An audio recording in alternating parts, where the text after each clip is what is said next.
नमस्कार मित्रांनो, महाराष्ट्र हवामान या यूट्यूब चॅनलमध्ये आपले सर्वांचे पुन्हा एकदा स्वागत. आजपासून राज्यात बऱ्याच भागांमध्ये जोरदार पावसाला सुरुवात होणार आहे. उद्या काही भागांमध्ये पावसाचा जोर आहे तो वाढण्याची शक्यता आहे. खूप जबरदस्त वादळी पावसाची शक्यता आहे. आपण या व्हिडिओमध्ये 7, 8 आणि 9 मे या 3 दिवसाचा अंदाज बघणार आहोत. कोणत्या तारखेला महाराष्ट्रात कोणत्या जिल्ह्यांमध्ये पाऊस वाढण्याची शक्यता आहे, 8 आणि 9 तारखेला कोणत्या भागांमध्ये पावसाचा जोर वाढण्याची शक्यता आहे. थोडक्यात आणि एकदम कमी वेळात ही अपडेट आपण देऊ. व्हिडिओ नक्कीच पूर्ण बघा. पुढे जाण्यापूर्वी छोटीशी विनंती करतो, चॅनलवर नवीन असाल तर चॅनलला सबस्क्राईब आणि व्हिडिओला लाईक करायला विसरू नका. तर मित्रांनो, सध्याच्या स्थितीला अरबी समुद्र आणि बंगालच्या उपसागरामध्ये कमी दाबाचे क्षेत्र सक्रिय होत आहे. अरबी समुद्रामध्ये हवेची चक्राकार स्थिती निर्माण होताना बघायला मिळत आहे. त्याचबरोबर बंगालच्या उपसागरामध्ये एकदम कडेच्या पूर्व परिसरावर हवेचे कमी दाबाचे क्षेत्र सक्रिय होताना बघायला मिळत आहे. जी तीव्रता जर वाढली, याची चक्राकार वाऱ्यात रूपांतर होऊन त्यानंतर कमी दाबात रूपांतर होण्याची शक्यता आहे. त्याचबरोबर मित्रांनो, महाराष्ट्राच्या पूर्व परिसरावर नागपूरपासून तर इकडं आंध्र प्रदेश, तामिळनाडूपर्यंत एक हवेचे कमी दाबाचे क्षेत्र सक्रिय होताना बघायला मिळत आहे. त्यामुळे वातावरणात बदल होत आहे. काही भागांमध्ये ढगाळ स्थिती निर्माण होऊन पावसाला पोषक वातावरण निर्माण होत आहे.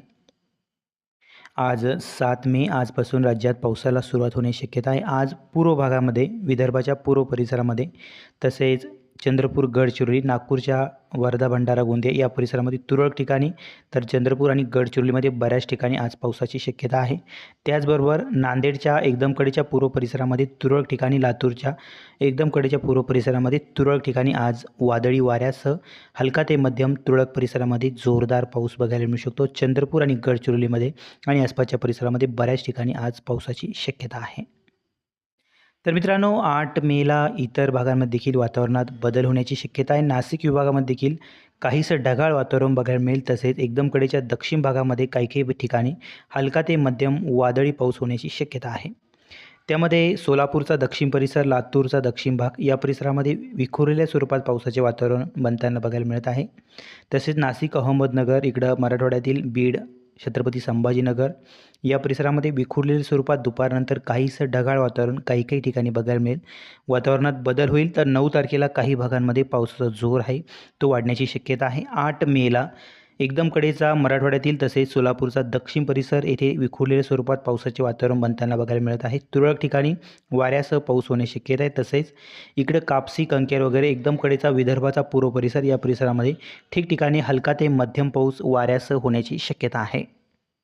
9 तारखेला राज्यात बऱ्याच भागांमध्ये वातावरणात बदल होताना बघायला मिळेल. त्यामध्ये उत्तर महाराष्ट्र, नंदुरबार, धुळे, जळगाव या परिसरामध्ये देखील विखुरलेल्या स्वरूपात काहीसं ढगाळ वातावरण बनताना बघायला मिळेल. इतरत्र देखील नाशिक विभागामध्ये, नाशिक, अहमदनगर तसेच उत्तर महाराष्ट्र या परिसरामध्ये ठिकठिकाणी विखुरलेल्या स्वरूपात ढगाळ वातावरण बघायला मिळेल. दुपारनंतर काही भागामध्ये संध्याकाळपर्यंत पावसाला पोषक वातावरण निर्माण होण्याची शक्यता आहे. हा पाऊस तुरळक परिसरामध्ये या पट्ट्यामध्ये आपल्याला बघायला मिळू शकतो. त्यामध्ये नगर तसेच मालेगाव वगैरे या पट्ट्यामध्ये तुरळक ठिकाणी पावसाची शक्यता आहे. तसंच इकडे लातूर आणि सोलापूरच्या तुरळक ठिकाणी पावसाची शक्यता आहे. संध्याकाळपर्यंत, रात्रीपर्यंत आणखी काहीसा वातावरणात बदल होईल. 10 तारखेला काही भागांमध्ये पावसाचा जोर आहे तो वाढण्याची शक्यता आहे. त्यामध्ये 10 तारखेला सकाळपासूनच कोकण विभागामध्ये काहीसं विखुरलेल्या स्वरूपात ढगाळ वातावरण बघायला मिळू शकते. 10 तारखेला दुपारनंतर बऱ्याच ठिकाणी पावसाचा जोर आहे तो वाढणार आहे. त्यामध्ये नाशिक विभाग तसेच पुणे विभाग या परिसरामध्ये विखुरलेल्या स्वरूपात पावसाचे वातावरण बघायला मिळेल. ठिकठिकाणी हलका ते मध्यम पाऊस जोरदार वाऱ्यासह बघायला मिळू शकतो. त्यामध्ये आपण स्क्रीनवर बघू शकता, एकदम उत्तरी परिसर, नंदुरबार, धुळेचा काही परिसरामध्ये पावसाची शक्यता आहे. हे वातावरण विखुरलेल्या स्वरूपात असल्यामुळे तुरळक ठिकाणी हा पाऊस बघायला मिळेल. नाशिकच्या आसपासच्या परिसरामध्ये तुरळक भागामध्ये आहे. नगर, छत्रपती संभाजीनगर, मालेगावचा आसपासचा भाग विखुरलेल्या स्वरूपात ढगाळ वातावरण, तुरळक ठिकाणी हलक्या पावसाची शक्यता. तसेच पुणे विभागातील सांगली, साताऱ्याच्या तुरळक परिसरामध्ये आपल्याला 10 मेला पाऊस बघायला मिळू शकतो. ही होती महत्त्वाची अपडेट. व्हिडिओ आवडला लाईक नक्की करा, शेअर करा, चॅनलवर नवीन असाल तर सबस्क्राईब करा. धन्यवाद.